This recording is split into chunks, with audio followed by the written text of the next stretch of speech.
ગુજરાત રાજ્યની તમામ જાહેર આરોગ્ય સંસ્થાઓમાં સ્વચ્છતા, સુવ્યવસ્થા અને આરોગ્ય સેવાઓની ગુણવત્તામાં વધુ સુધારો લાવવાના ઉદ્દેશોથી રાજ્ય સરકાર દ્વારા તારીખ 1 થી 7 જુલાઈ દરમિયાન નમો સ્વચ્છતા અભિયાનનું આયોજન કરવામાં આવ્યું છે।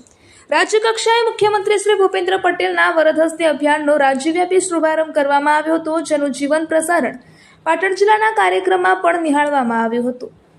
પાટણ જિલ્લામાં જિલ્લા વહીવટી તંત્ર, આરોગ્ય વિભાગ તેમજ ધારપુર GMERS મેડિકલ કોલેજ અને હોસ્પિટલના સંયુક્ત ઉપક્રમે ધારપુર GMERS મેડિકલ કોલેજ ખાતે આયોજિત આ કાર્યક્રમમાં જિલ્લા પંચાયત પાટણના પ્રમુખ શ્રી ભાવિકભાઈ પટેલના વરદ હસ્તે નમો સ્વચ્છતા અભિયાનનો પ્રારંભ કરવામાં આવ્યો હતો। આ પ્રસંગે રાધનપુરના ધારાસભ્ય લવિંગજી ઠાકોર, કલેક્ટર શ્રી ડોક્ટર પ્રશાંત જીલોવા, જિલ્લા વિકાસ અધિકારી શ્રી CL પટેલ, પાટણ નગરપાલિકાના પ્રમુખ શ્રીમતી ચંદ્રિકાબેન રાવળ, ધારપુર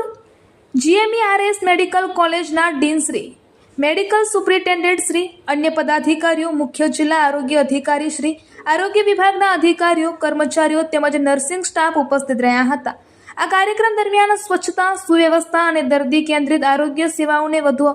અસરકારક બનાવવા માટે સૌએ સંકલ્પબદ્ધ બની અભિયાનને સફળ બનાવવા આહવાન કરવામાં આવ્યું હતું। જિલ્લા વહીવટી તંત્ર અને આરોગ્ય વિભાગ દ્વારા આરોગ્ય ક્ષેત્ર સાથે સંકળાયેલા તમામ અધિકારીઓ, કર્મચારીઓ તેમજ નાગરિકોને સ્વચ્છતા પ્રત્યે જનજાગૃતિ ફેલાવવા તથા જાહેર આરોગ્ય સંસ્થાઓને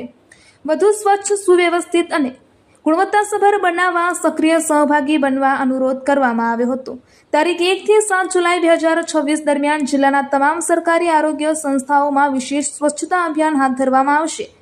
જેમાં સ્વચ્છતા, કચરાના યોગ્ય નિકાલ, હોસ્પિટલ પરિસરની સફાઈ, જનજાગૃતિ સહિત વિવિધ પ્રવૃત્તિઓનું આયોજન કરવામાં આવશે।